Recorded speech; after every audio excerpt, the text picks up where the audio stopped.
Isang kahangahangang tagumpay ang naitala ng kambal na magkapatid na sina Angela Tricia at Angela Trixie Alimba mula sa Kapangan, Benguet matapos silang parehong magtapos bilang magna cum laude sa kursong Bachelor of Science in Tourism Management ng Benguet State University, Class of 2026.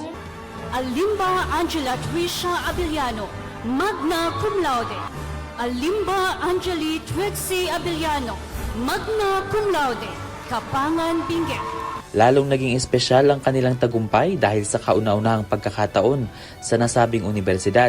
Si Angela Tricia ang top 1 magna cum laude, habang si Angela Trixie naman ang top 2 magna cum laude sa kanilang batch. Mula elementarya hanggang kolehiyo, kilala ang magkapatid sa kanilang husay at dedikasyon sa pag-aaral. Sa kabila ng mga pagsubok, sakripisyo at pagod na kanilang hinarap, nanatili silang determinado na maabot ang kanilang mga pangarap. So our journey was not always uneasy, so there will be always challenges such as the academic pressures, financial concerns, and moments that we doubt to ourselves na hindi mo talaga mapipil mo yung yung tired or exhausted na napapaisip ka na lang kung itutuloy mo ba yung pag-aaral mo, kasi lahat naman ng estudyante is talagang mahirap talaga kahit anong kurso naman po. Hindi daw mawawala ang pagkukumpara sa dalawa sa maraming bagay, pero nakakabilib ang kwento nila kung paano ito hinaharap. Of course po, there's everyday po na pressure po, especially kambal po kami.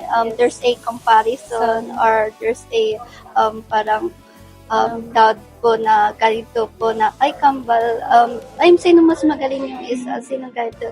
We are supporting to each other. Kung anong man po yung na-achieve ng isa or yung na-achieve ng ako po, we are very proud of each other na ganito po yung nakamit ng isa. Malaki daw ang pasasalamat nila sa kanilang mga magulang na number 1 supporter nila dahil kahit gaano kahirap ang buhay, ginawa nila ang lahat para maitaguyod at mapagtapos silang dalawa. Isa sa hindi daw nila makakalimutan ay ang mandatory travel expenses noon na aabot sa 15,000 pesos kung saan required ito para sa isang tourism student. Pero dahil dalawa sila, hindi daw nila alam noon kung paano at kung ano ang gagawin. Yung parents namin is parang pinapakita nila na kaya ninyo yan, go lang. So, kaya namin yan gastusin. Basta lang, mag-enjoy lang kayo kapag pupunta doon. And basta may mapag-aralan kayo doon. Yun is parang hindi po nila pinapakita na, saan kaya sila hugot ng pera. Yun po is kinabukasan, mayroon na po pala na yun pala is niloan po nila, tsaka nila po yung parang pasikreto po nila na ganun po na binabayaran, nangungutang pa po, ganun po. Proud na proud at masayang-masaya ang kanilang mga magulang sa narating ng mga anak dahil ito din ang kanilang pangarap. Nakita umano nila kung paano nagsakripisyo at nagsumikap ang dalawa. Siyempre, sobrang happy, overwhelming, at saka nakaka-proud talaga sila.